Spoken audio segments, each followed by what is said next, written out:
మా అత్తమ్మ చేసిన రొయ్య పొట్టు కారాన్ని వేడివేడి అన్నంలో కొంచెం నెయ్యితో టచ్చింగ్ ఇస్తే అబ్బా వేరే లెవెల్ ఉంటుందండి. ప్రాసెస్ మీకు కూడా చెప్పేస్తా, చాలా ఈజీ.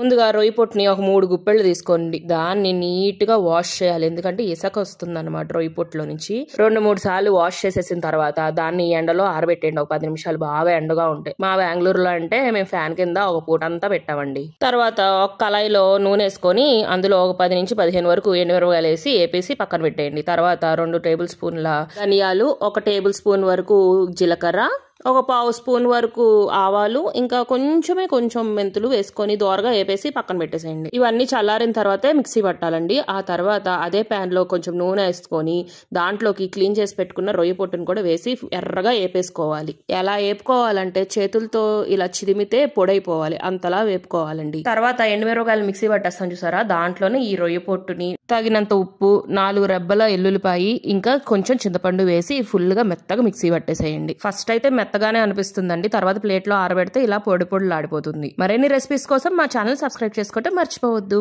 బాయ్.